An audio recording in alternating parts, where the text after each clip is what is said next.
Hi guys! Kumusta kayo?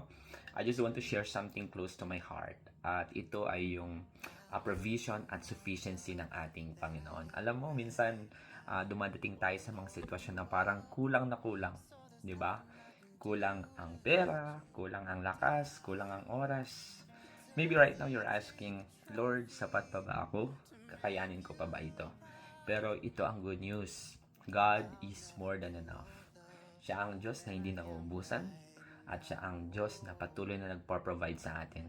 Hindi lang sa needs natin, kundi higit pa sa inaakala natin. Sabi nga sa Philippians 4:19, "And my God will supply every need of yours according to His riches in glory in Christ Jesus." Isipin mo yun, every need. Hindi sinabing some needs lang, kundi lahat. At hindi ayon sa kakayahan natin, kundi ayon sa kanyang kayamanan sa kaluwalhatian. Kung minsan, iniisip natin na kailangan nating kontrolin lahat, pero the truth is, ang tunay na security natin ay hindi galing sa trabaho, sa savings, o sa tao. Ang tunay na security natin ay nasa Panginoon. Because His provision is perfect, on time, and always enough. Kaya, kapatid, kung may pinagdadaanan ka ngayon, financial struggles, emotional battles, o kahit spiritual dryness, remember this: God is your provider. He is Jehovah Jireh, and He is more than enough.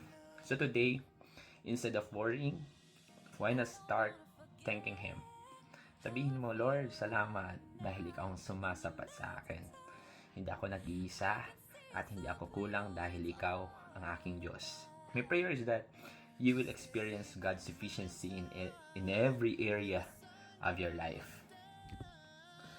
That's why kung na-bless ka sa message na ito, please share this video with someone who needs encouragement, and don't forget to follow for more short faith talks. Remember this: with Christ, you are never lacking.